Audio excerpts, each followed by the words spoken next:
Hello and welcome to Zero Point Energy, with a 0 point what we talk about and just as much energy.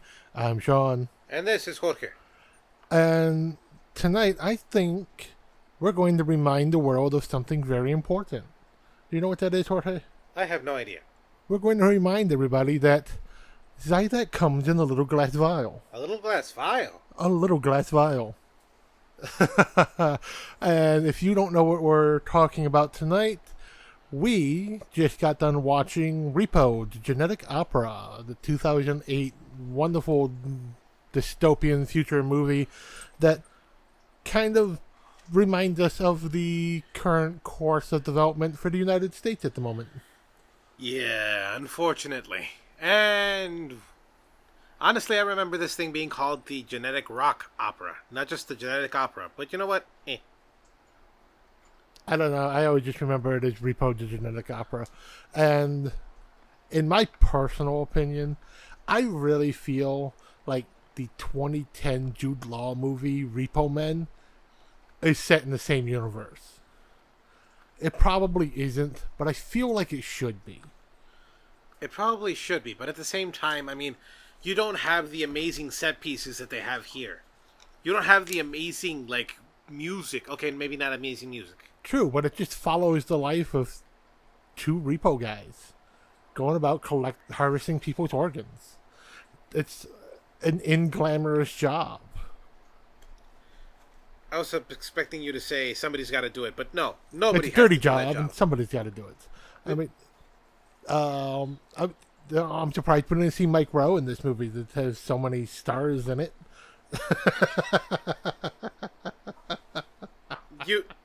Why? No. What? It's the only time I'm punny. Just because of that, I'll accept it. Fine, I'm not cutting it out. But this movie does have a decently star-studded cast. I mean, we have Alexa Vega as Shiloh, Anthony Head as the Repo Man / Nathan. Anthony Stewart Head. You have to say the Stewart. He's listed in the credits as just Anthony Head. Fine. He's Tony the Head. Tony the Head. Sarah Brightman playing Blind Mag, which I find amazing that they got Sarah Brightman to be in this movie. Okay, but she does showcase her lungs really, really well in this movie, and that's not a. What do you call it? That's not a. Isn't that a euphemism? No, well, okay, maybe. Because I was going to say the only other movie that she showcases her lungs so well in would be One Night in Paris. No, okay, fine. It is a euphemism. I meant it wasn't a joke because genetic rock opera and repoing organs and shit. That wasn't a joke like that. True. And then we also have Paul Sorvino, which, is cool just hearing him sing. And yeah, I mean, there's also cameo appearances by a bunch of people, and a lot of people just listed on the IMDb page that they don't have a character next to their name, so they're just in the movie. Like Joan Jett is just the chick in Shiloh's dream that's playing guitar. Actually, I think it was a bass. No, it's a guitar. It was a guitar? Yeah. Oh, that was a pretty long guitar. Yeah. Eh. But Tobin Bell, the Jigsaw himself, is in this. Yeah, the only one I saw was Joan Jett and maybe Pee Wee Herman. Don't know his real name. Forgot his real name, so meh. But it looked like him. It really looked like him. It did look like him. I don't think he's actually in this movie, though. Maybe not.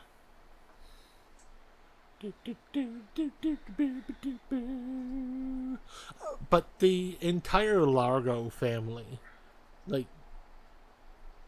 maybe I'm just seeing it because I despise this family so much, but they really remind me of the Trumps. mean, you got Donald J., the person only concerned by profits at any cost. You got Don Jr., who is prone to outbursts for no reason. You've got Ivanka, who thinks she is the center of the universe and tries to be because Daddy loves her so much, usually inappropriately. No comment. No comment. And then you've got Ivanka's husband, Jared, who nobody likes, but he's a preening little bitch. Who's, he's a 1-to-1 almost comparison to Pavi. Yeah. Okay. Look, I'm not going to say I disagree. I'm also not going to say I agree. I am like the Swiss. Neutral. Not the chocolate. Miss. Are you... So, you like to guard the Pope? I guess. Woohoo! You're also hoarding Nazi gold. That I am. Something that you have in common with the Trumps. You like the Nazi gold. Okay, stupid idea came to mind. That song, I've Been an Issue Girl. I like the Nazi gold. I do. I like the Nazi gold. I don't know why. It just came to mind. Fun stuff. I mean, this is one of those movies that there's not a lot of discussion, but it's a good movie, and I'm honestly surprised it took us this long to get around to it. Because, like, every time we're trying to think of something to do, like, both of us have been like, we should do Repo. And it was just a happy coincidence that we found it online. I mean, it was... Yeah, we just happened to be browsing through, not in paid sponsorship, by the way, but we just happened to be browsing through Prime on the TV, and hey, they got Repo. And guess what they also have? Fuck awful commercials. Good Lord. Jesus Christ. Seriously. They do. Like I pay for Prime. Well, at least my wife does, but we don't pay for the good commercial-free package. No. And, like, it reminded me of why I don't watch a lot of stuff on Amazon. Yeah, it's... The commercials are fucking daunting. Like, they're in your face as soon as you see an action, and then right to commercial. Not even like a little, like, after these messages we'll be right back, or some shit like that, or fade to black. And their problem is that it's not like it's a 30-second commercial like you get on Netflix or Tubi. It's 2.5 minutes of commercials, so it's 4 or 5 commercials back to back. Now, to be fair, it's not every single time, but the first few commercials are a few seconds, right? Then afterwards, every single time it's a minute or more. Yeah, the very first commercial break was 45 seconds, which isn't that bad. Agreed. That's 2 little back-to-back snippets. That's fine. But then the next one after that was 2.5 minutes, then 1:10, then another 45 seconds, then 2.5 minutes, then 2 minutes flat, then 1.5 minutes. It's fucking ridiculous. Like, okay, at least Tubi has the courtesy to do it after the main action is done. Okay? And most of the time. Sometimes they don't interrupt the scene. Sometimes, but most of the time, it's decent. And even then, they fade to black. They don't just go, commercial! Sometimes they just, like in a movie, sometimes they will just commercial. So, like, Tubi's not that much better. Netflix also sometimes has some inappropriate spots. But they're shorter commercials, so it's not so bad. The one good thing that I will say is at least the commercials didn't interrupt any of the songs. Okay, fine. Yeah, I'll give you they that. At least waited until the song was over. Like, I halfway expected, like, something to jump out after the commercial just to be like, we're back! See, that could have been Tobin Bell's part of the movie.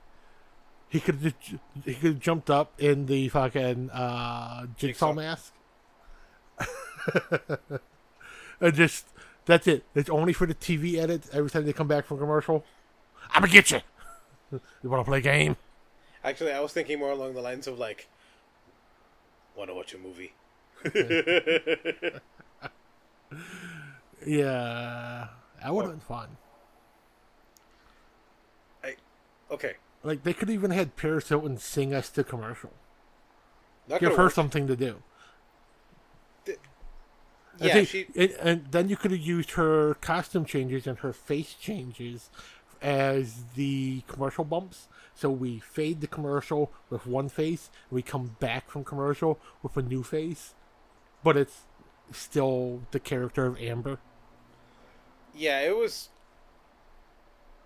We talked about a few different ways they could have done Amber, and it was pretty weird. Like, okay. Like, they do an okay job of it in this movie, of how they change her and they change her appearance because, you know, the character of Amber is obsessed with getting surgery and changing her appearance and everything.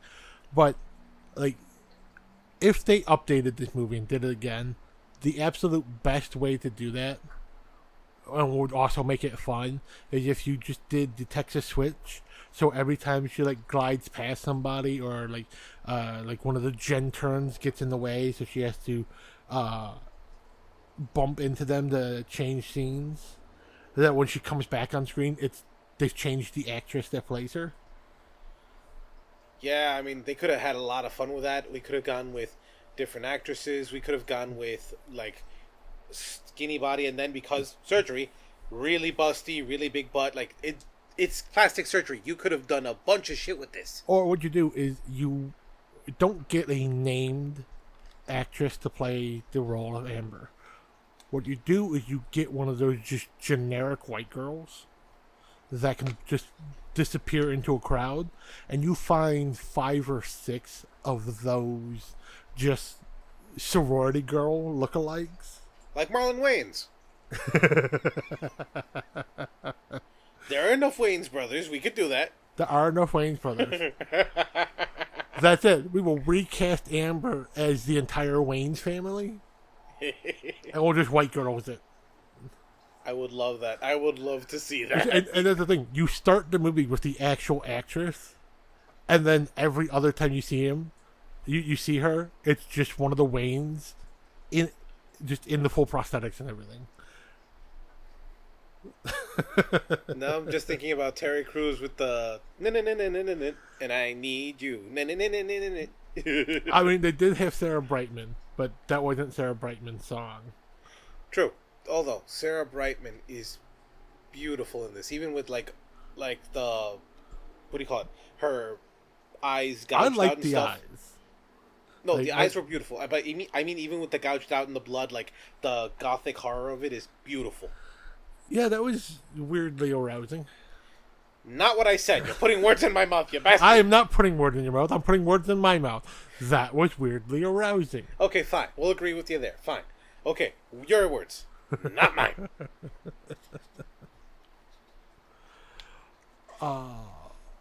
And it's an interesting concept for a dystopian future. The fact that they've cured almost every disease, but the cure is just getting synthetic organs, and the only way to not get the rejection from the surgery is to take the Zydrate, sorry.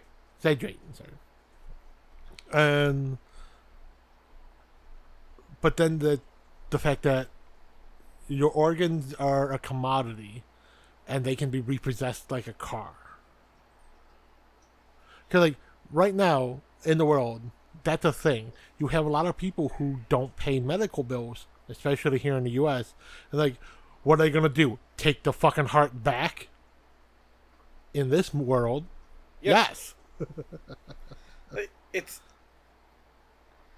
I can just imagine it kind of like in our world, but the mega corporation is Chinese, and they take all the organs from tourists, and then if people don't pay for them, we'll just take them back and put them in somebody else. Who cares?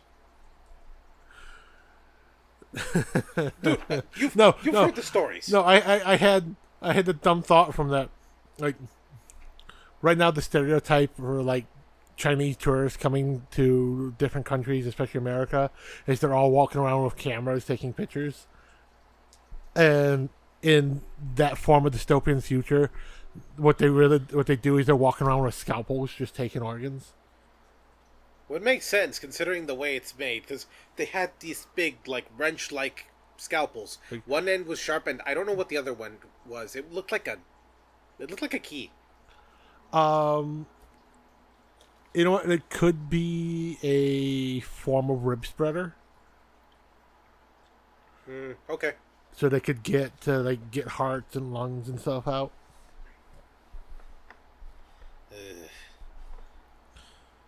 Like, speaking of that, the surgery scene with Anthony Stewart Head just singing about him, like, I don't like my job, I just do it. It's a dirty job, but somebody's got to do it. And then fucking, like, cutting open, pulling all the organs out little by little, just, oh, God. I got hungry at that part. And the thing is, like, there's that mix, it's that dual personality that he has with this character. He's technically playing two characters. He's playing the Repo Man, and he's playing Nathan. He's playing a doctor who's trying to save people, and he's playing the Repo Man who's just harvesting organs. And in that song, you have I hate doing this job, and I don't want to do it. I just do it because I have to. While also, and that's Nathan singing those roles, but then he switches to the deep voice and like, no anesthetic, slice and dice them. Like you see that split personality within his own harmonies. Yeah, and the music is okay. It's not great. It's not bad. It's just missing stuff. Yeah, I mean, it's good music. I kept getting feelings while watching this of other bands. Like, there are times when I was hearing things, I'm like, this reminds me of a Lords of Acid song. This reminds me of a Nine Inch Nails song. This reminds me, like so many of the songs remind me of other music. And I feel like some of that is the point, but also not the point. I mean, I could see that just because they're trying to make it more, how to say it, more cut and put together wrong. You know what I mean? That would kind of fit with the story. Yeah. I mean, the only person who has pretty decent lyrics as well as melodies would be the Grave Robber, Terence Dunich. Is that Polish? Maybe? Unix. I'm honestly not sure. Yeah. But, I mean, you can always click on his name and we'll see what it says for him. But he's also the writer of the movie. He's the writer of the stage play. So it makes sense that he's the one that has good music and good song. And the fact that he's really good with that patter song that the Grave Robber's doing.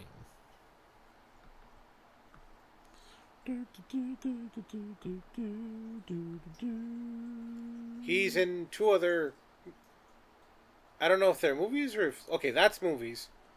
This might be He is just American. Alright.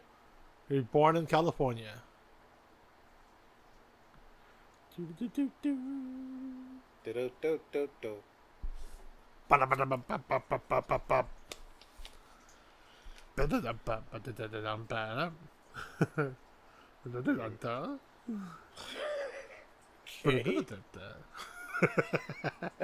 This movie's basically out of something from a soap opera because people are betraying each other left and right, and the story's not well layered, but decently well layered. I mean, it's layered, but it's one continuous story of, oh yeah, the 17-year-old daughter of this one woman who was loved by the two main characters. It's because she was born, she basically fucked up everybody's life. Like, okay, in order. Basically, Largo liked Marnie. Marnie stopped liking Largo and started liking Nathan, married Nathan, And had a immediately baby. got pregnant and had a baby. Like, everybody's story is 17 years ago. And everybody's story goes back to 17 years ago when Marnie worked for Largo Yeah. at Jinko. So, like, it was immediate. She stopped loving Largo, fell in love and married Nathan, got pregnant, had a child. Like, in the span of that year, all of that happened, and the birth of that child, like, whatever happened in that particular year, fucked up everybody. I mean, more fucked up these specific people. Because, like, the world is fucked up completely. Yeah, but even Largo's kids, like, their weird personality disorders that, the things that make them the characters we see, also all started 17 years ago. I mean, I wouldn't say started just because we don't know who their mom is. Or how old they are. No, we don't know how old they are. We know that they're older than 17. Yes. But, like, Amber is supposed to be, I would say, at least double in age of Shiloh, because her obsession with surgery and changing her face started 17 years ago when they do the Amber story. Okay, yeah. Luigi's rage issues started 17 years ago. Pavi's need to steal faces to look as good as possible started 17 years ago.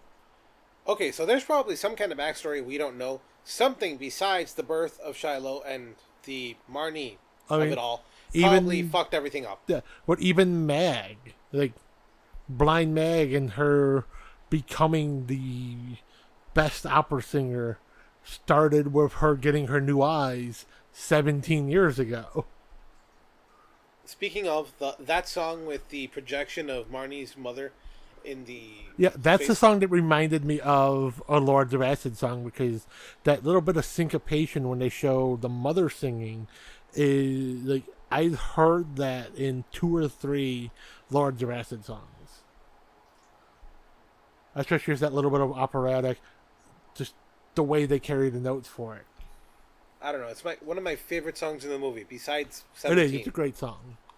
Other than the Exaggerate song. Yeah. Yeah. Like, that's the definite... Like, everybody knows this movie because of that song.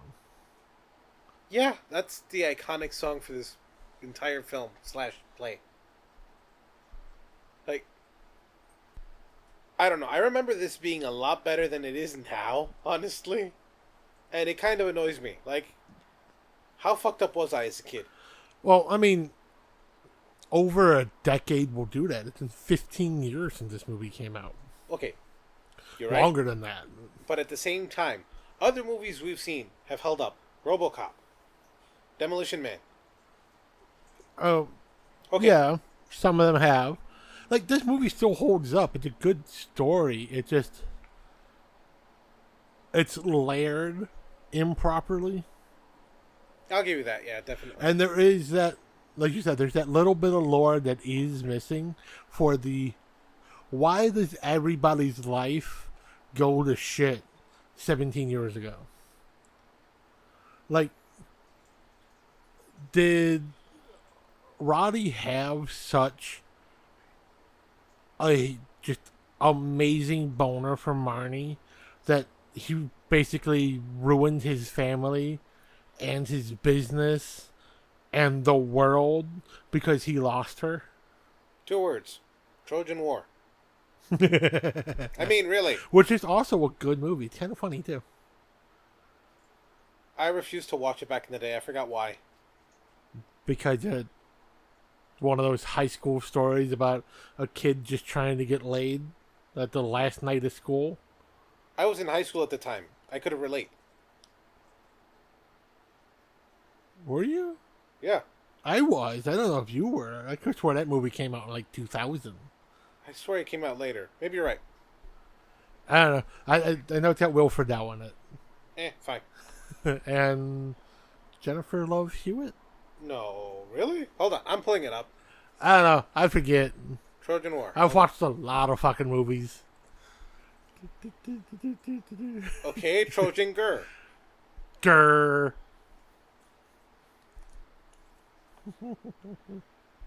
I need a new keyboard. And now it's not loading. ¿Qué pasa? There we go. Movie. Give me the movie. 1997. Okay, then I'm thinking of the wrong movie. What? No, that's the right movie. That's not the one I was talking about, but okay. Oh, that's the one I was talking about. Hold on, I don't remember seeing this. What is this? This literally, it's came out around the time as the first American Pie movie. It's literally it's the last night of high school. I'm gonna get laid, the girl of my dreams, and everything conspires against this man to not let him get laid. I remember this movie. Oh god, like it is hilarious. just a continuing event of unlikely scenarios for why he can't get a condom to go have sex. Yeah, this movie was hilarious. Okay, yeah, I love this. It is. It's wonderful. Back to the genetic rock opera. Rock opera. Rock. I thought you were gonna go rock lobster. Rock B-52s. lobster.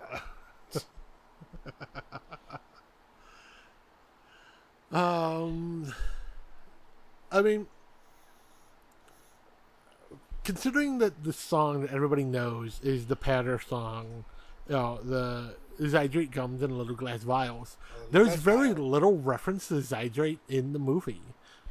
Agreed. I mean, it's just a painkiller, and he's just in the background, kind of helping Shiloh every once in a while. Yeah. Which is weird. He's just in the back. He's not even like a narrator. It's Well, he's a narrator, but he has his own scenes, and it's just like he's filling in the gap between main story points. Like his first song, the grave robbing song, opens Act 1. The next song we get from him as a standalone song is the Zydrate song. It's the beginning of Act 2. Yeah. Then we get a continuation of the Zydrate song. And that's the start of Act 3. And then his last bit, the epilogue, which is still the final verse of the Zydrate song. I don't know. It's just weird. It's like the opening, the monologue song is the only one that's not the Zydrate song. But it leads into it. Like the ending of that song starts that patter rhythm, that syncopation with the instruments that leads into the rest of the song that we hear throughout the movie. Okay, true.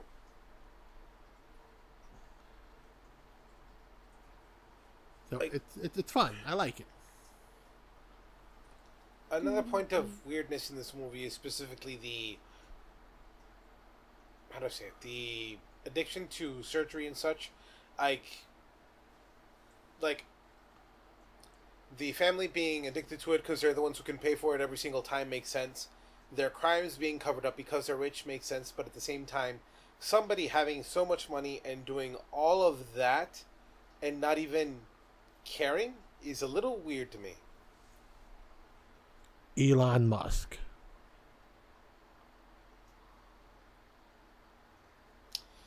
I withdraw my idea. Moving on.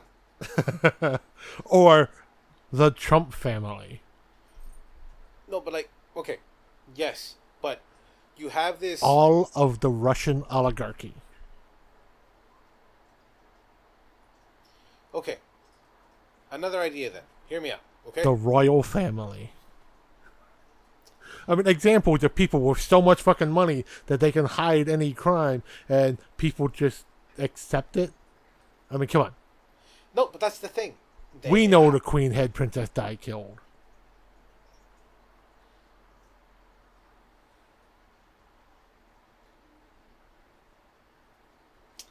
Okay, my point is specifically though, okay? It's one of those things where this stuff keeps happening. You know people know, but nobody cares enough or will say anything about it. But at the same time, a world where, here, in our world, okay? People take drugs, they die because of it. What do you call it? They have debts, they don't die or they do die because of it. Like, as a kid, it was a little more unlikely to think this could happen. Nowadays, not really. I think this could happen quite soon.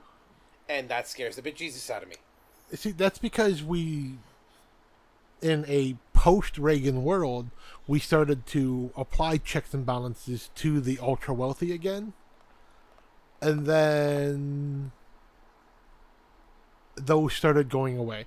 Like, it is, like, the ultra-wealthy have always had an excess of power because they're ultra-wealthy. But like the 80s basically showcased if you have the money, you can do all the drugs you want. Nobody's going to stop you because you have the money. And that was Reaganomics. The war on drugs was literally, well, rich people don't get punished for having drugs. Poor people need to die. But then the 90s were not quite a fix to that, but a band-aid that kind of helped kind of corral that and rein it back in to at least tolerable levels of, like, you had to be mega wealthy, not just well off.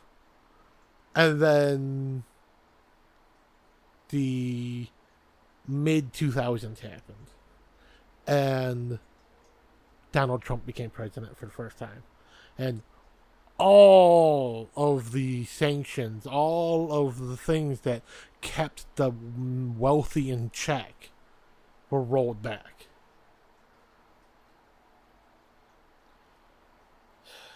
And then we had 4 years of, well, shit, we got to rein this stuff back in. And now we're back to Donald Trump in charge. And, you know, we've just recently, at time of this recording, heard Donald Trump go to California and say that your state's on fire. You shouldn't be rationing water. The rich people should be able to have unlimited amounts instead of 38 gallons a day. Or you can't have federal funding to help fix your state. State's on fire. They need that water to fight the fires. That's why they're rationing it for people. I've lived under water ration before. It fucking sucks. It sucks, but when it's applied equally to everybody, it sucks for everyone. Exactly. You can't say, oh, well, these people shouldn't have to deal with it because they have more money. You know what those people have? More money. You know what those people can do? They can order filtered water, order bottled water, and have it brought in for them so that they are not draining resources. No. The reservoirs and the tanks should be left for the poor people who can't afford to buy water.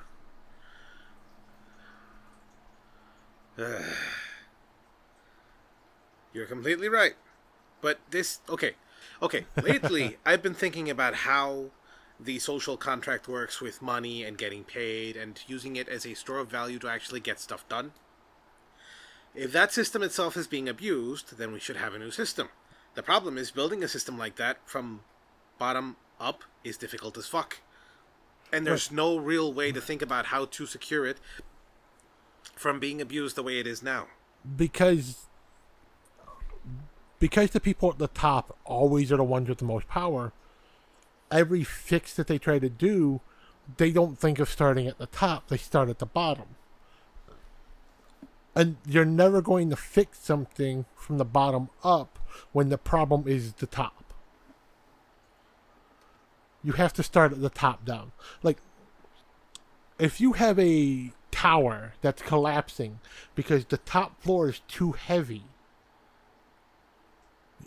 you can shore up the bottom floor as much as you fucking want. If you don't take any of the weight off the top, it's just going to be continue to be a burden to the bottom until the whole thing collapses.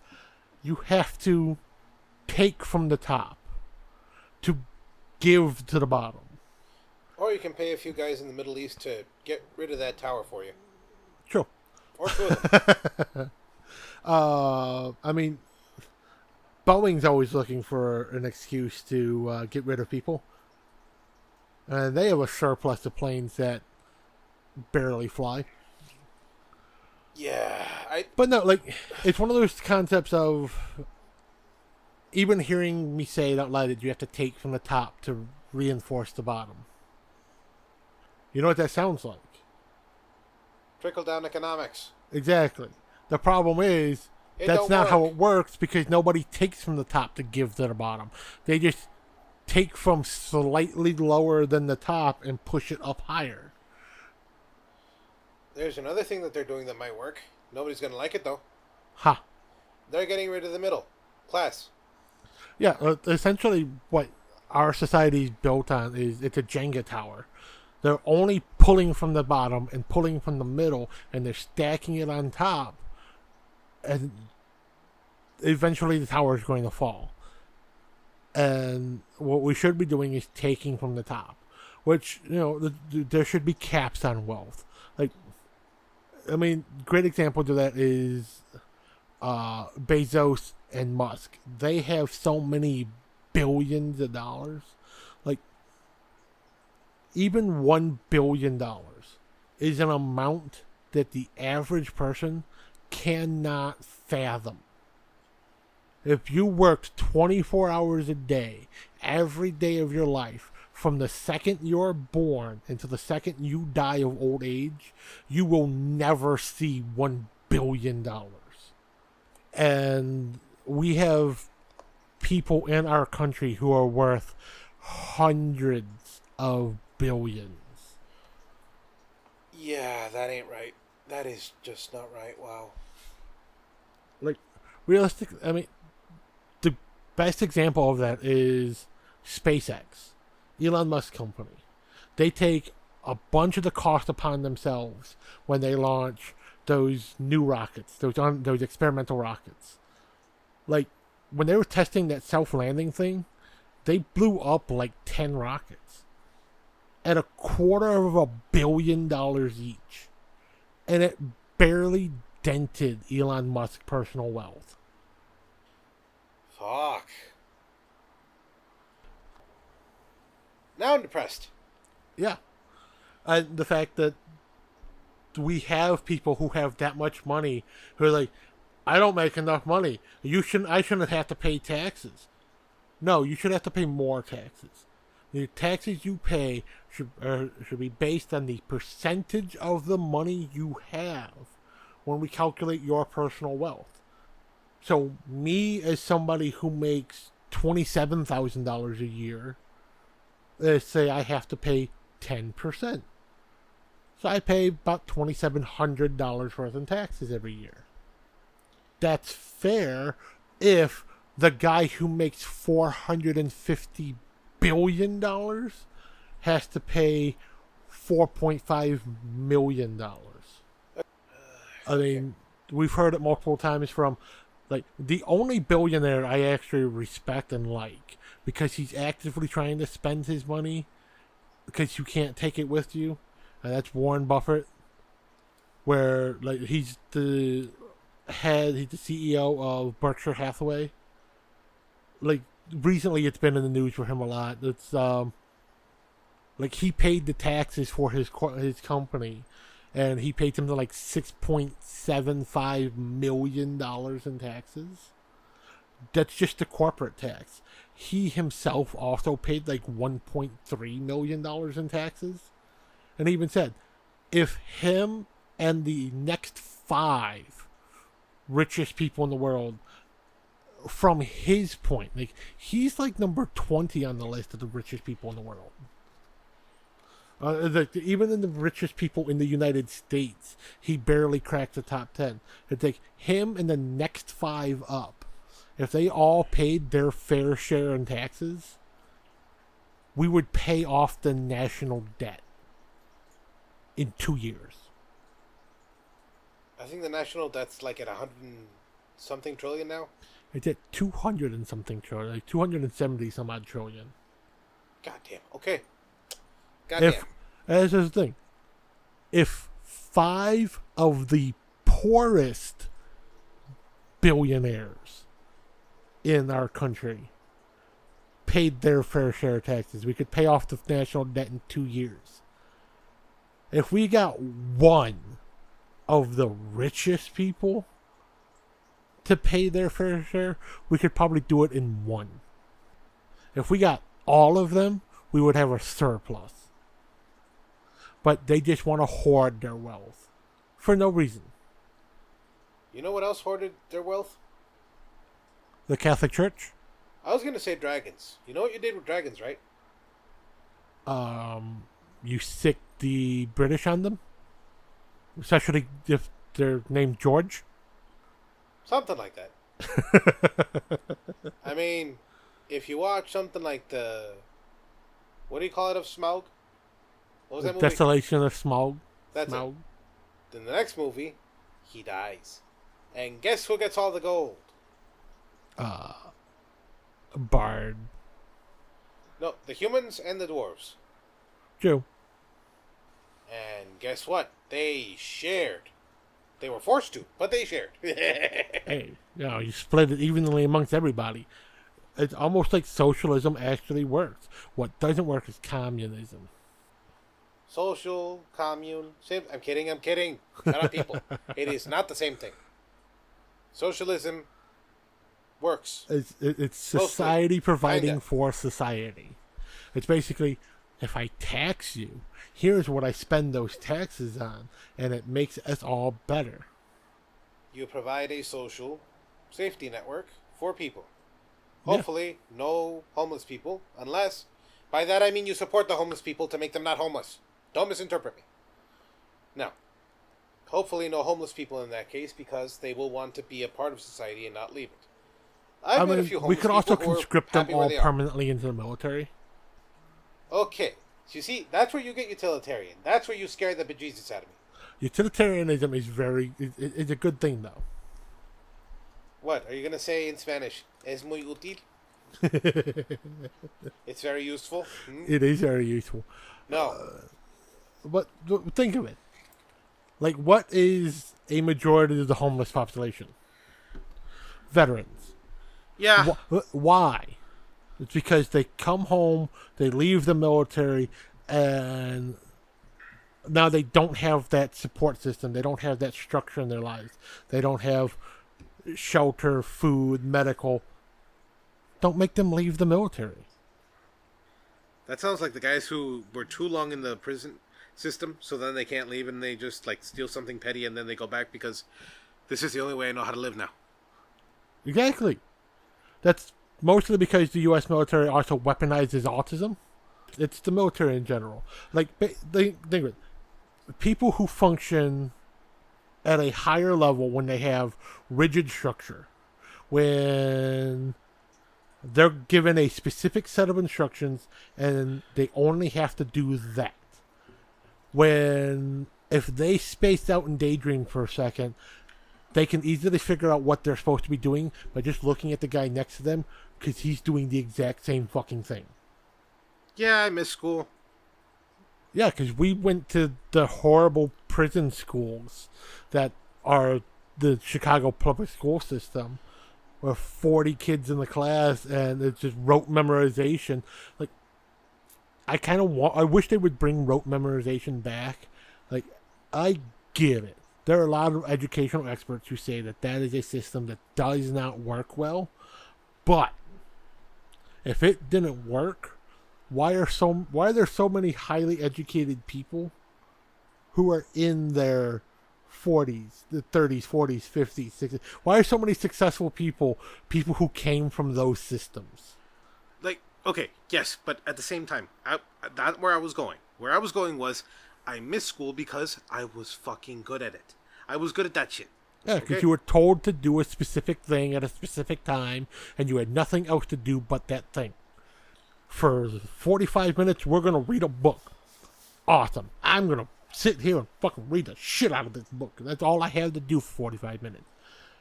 Then you go to math class. For 45 minutes, we're going to look at numbers, and we're going to learn how to calculate. Oh, fuck yeah. That's all I have to do for 45 minutes straight. There's nothing else. I don't have to read. I don't have to write. I don't have to draw. I don't have to do shit. I'm going to calculate my fucking numbers. Long live hyperfocus. Long may you reign. And if you went to a good enough school, it was beaten into you. Okay, we're not going there, because no beatings. No beatings. Children deserve it sometimes. Okay, Homer Simpson. They do. No. Meh. People like the Roddy kids. Sure, because they're Roddy to the core. True. Although, it could be argued that if somebody would have smacked Luigi more often, he wouldn't have his anger issues. No, he would have more of them. If every time he got angry, somebody beat the living shit out of him, so he would calm down. Because you can't be mad if you're unconscious. Okay, not where I was going with that, but okay. Mine was more along the lines of, if you beat somebody, eventually they will get strong enough and work towards beating the fuck out of you. Or killing you. True. I mean, that's a potential too, which is personal growth. Damn it! You beat them into becoming better because they're not good enough now. Motherfucker, no. Or is it not? You just said if you beat them enough, they get strong enough to fight back. That's making yourself better. That's probably what happened to fucking Luigi. No, that's probably. See? There you go. No. Well, I mean, then you got Pavi. Could you imagine if every time he touched a knife, if somebody just broke his hand? Like, Pavi has a knife again. Somebody fucking snap his wrist. That's 2-3 months he'd have to be healing up before he could grab a knife again. And next time he grabs a knife and tries to cut someone's face off, do it again, do it again, do it again, do it again, do it again, do it again, do it again, do it again. You keep doing it until you either rip his arm off, or he learns to associate the fact that touching knives and trying to cut people's faces off to apply them to himself like a Buffalo Bill mask is a bad thing. Okay. I understand, but instead of that, how about just cut his hands off? You could, but he's also rich enough to just have the surgery to graft a new pair on. Yeah, that would be a shortage really quick. Yeah, so that's why you have to break them. I am literally imagining Pavi freaking going, ah, and biting somebody's face off. I mean, then he'd just be from Florida. I was thinking you were going to go with freaking Leprechaun there, but okay. No, that's Florida, man. That's some biosol shit. God damn.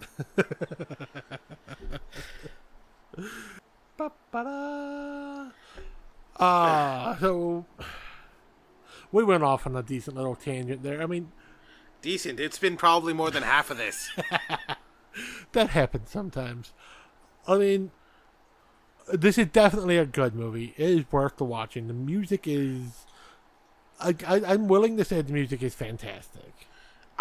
I would say like, the music is makes good. this more interesting. Like, if this was just a story being told, it would just be Repo Men, which it has those lulls, so it does get a little bit boring. But it is a good movie on its own, and this is a good movie, but it's a good movie because it has the music. It's okay. Yes, it's a good movie because of the music. And there are some points where, like, you've got the call and response songs, especially between Shiloh and Nathan, where like they're having the musical conversation where they're talking over each other, but they're saying the exact same thing. Yes, but sometimes not even those work. They were decently for the most part, they weren't. There are some that it's a jumble. Yeah. So they don't work, but it's got its moments. Like, obviously there was effort in this movie. It's a good movie. It is, but it just need a little more refinement. Yeah, I mean, at least we can say it was worth the watch. Like, we've seen a lot of movies that we've done for this podcast that were not worth the 2 hours we put into watching it. Yeah, you're right. This one was well worth the time, the effort. It wasn't worth the commercials. Like, if you have Prime and you can't afford to get the commercial free, fucking don't have Prime. Just watch it on Tubi. Watch it on Tubi. Watch it on any of the other apps. If you like, I've still been able to find Blu-rays of this in stores sometimes when I go looking. Secondhand stores and stuff. But if you can find it, pick it up. Like, you won't be disappointed if you haven't seen it. If you have seen it, watch it again. I mean, okay. Speaking of, Sony is no longer making Blu-rays, and apparently they want to completely shutter that. So the only way to watch any kind of movie is supposed to be over the internet, where everything is, what is it called? Shrink down in terms of the bitrate so that you can watch it in still somewhat high def, but at the same time, it doesn't look the same. It just doesn't. Yeah. That's a fair point. I mean, like, physical media will always be king. So, like, as long as you can find DVDs and Blu-rays out in the wild, buy them. Purchase them.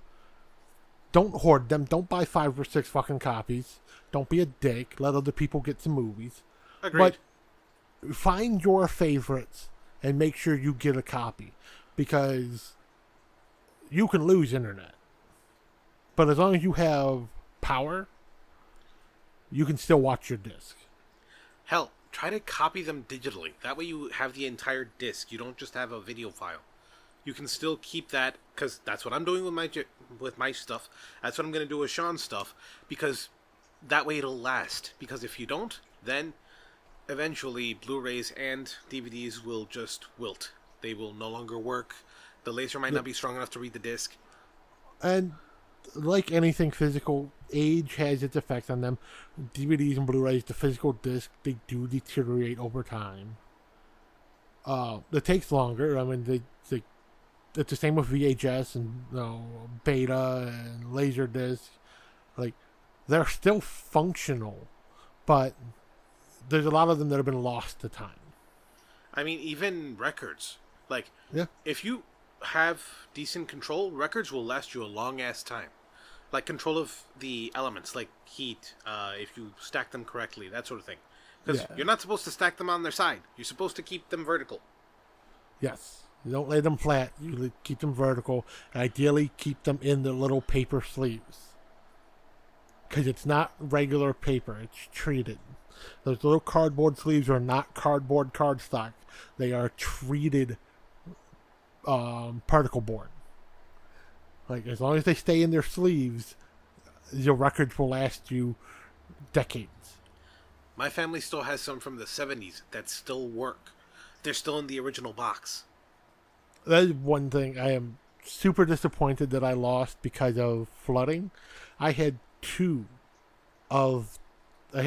pressings of the White Album. Dude. I had one that was still sealed in its original cellophane and one that was opened for playing. And I miss them all the time. And like, just because of flood damage, I couldn't go and get them. And like, I lament that all the time because there's part of me that still thinks that if I could have at least got to them, I might have been able to save them, especially the one that was still sealed. Might still be a functional record now. But I couldn't get to them because of the water damage in the basement. And now, like, those are fucking impossible to find anywhere. When you do find them, they're hundreds, if not thousands of dollars. I mean, if you care about something, okay, save it. There's things in humanity's history that we've lost because we didn't write shit down. There's things that we've lost because we literally didn't keep them up. What do you call it? Speaking of losing things, like, we've slowly been losing the ability to read cursive. So the National Archives are actually recruiting people to read old documents and just transpose them. It's a volunteer thing, and some of them you can do online, but they're also looking for in-person volunteers in DC at the National Archives to literally go read the scanned documents or read the physical documents and just make a transcript of it. So if that sounds like something you want to do, if you want to help preserve history and you have the capability of reading cursive handwriting, because like me and Jorge, we grew up learning to write it, grew up having to read it in school. Yep. Do that. Again, not an ad, not a sponsored thing. It's just two dudes who, like, we like history. And if we lose our history, we'll repeat the bad parts of it. Over and over again. I mean, one thing though, if anything's in Russian, I really hope some people know how to read Russian cursive, because it's fucking incredible to read. You cannot, it's confusing as fuck. It's everything looks the fucking same. An R is a U is a whatever Cyrillic thing that is. Yeah, Cyrillic is difficult to read in printed form. Cursive Cyrillic it's difficult. It's alien is what it is. Alien. Like, I love my Russian brothers and sisters, but fuck do you guys write weird. And I mean the cursive. Like, Cyrillic, go for it. Awesome. I just mean the cursive. Yeah, well, I think on that note, we're going to end this episode for tonight. Again, highly recommend this movie. If you've not seen it, if you have seen it, watch it again. It's worth the time. It's always fun. And it's a star-studded cast. I mean, most people are cameos that you'll barely notice, but it's a fun movie with a star-studded cast. And I just finally remembered his name. The guy you thought looked like Pee-wee, the actor who plays Pee-wee's name is Paul Rubens. That's it, Paul Rubens. There we go. Just random shit popped into my head sometimes. So with that, we will say good night, bye-bye, be good to one another. Keep the peace and the faith. Resist. Bye-bye. Bye-bye.